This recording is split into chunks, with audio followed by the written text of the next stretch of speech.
ازيكم يا جماعة؟ أنا اسمي مدحت AKA مستر ماوني. هفترض إني مدرس وهشارك معاكم 10 حاجات المفروض إن أنا بعملها كل يوم بشكل ممتع، بحيث أقدر أخلي الطفل يفكر بالإنجليزي أو المبتدئ في الإنجليزي لسه بادئ. عايزين تستفادوا أكبر استفادة من الفيديو، كملوا الفيديو للنهاية عشان ما يفوتكمش حاجة من اللي أنا هقولها. أول حاجة هنتعلمها كلمة صباح الخير، Good morning.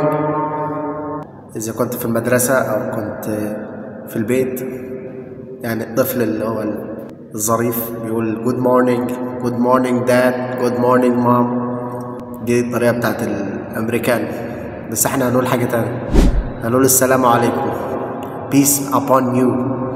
Peace upon you dad, peace upon you mom. That's could be a little bit great than صباح الخير وصباح النور والكلام الفارغ ده. تاني حاجة هنقول قصة بسيطة عن طفل اسمه خالد.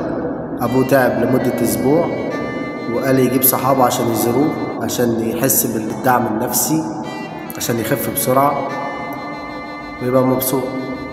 يلا نخش على القصة. Khalid's father has been sick for a week.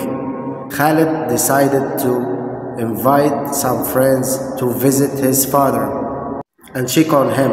He called his friends and said, "My father is not feeling well. I would appreciate if you could come and visit him." The next day, Khalid's friends arrived at his house. Khalid greeted them at the door and said, "Thank you so much for coming. My father will be happy to see you."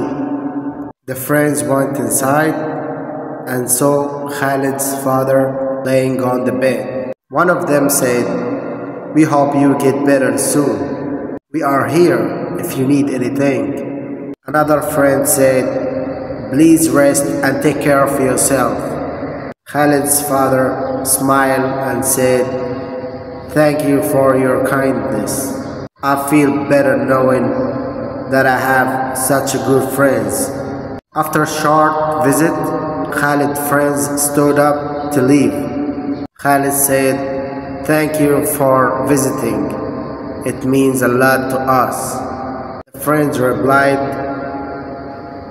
"We are always here for you, Khalid."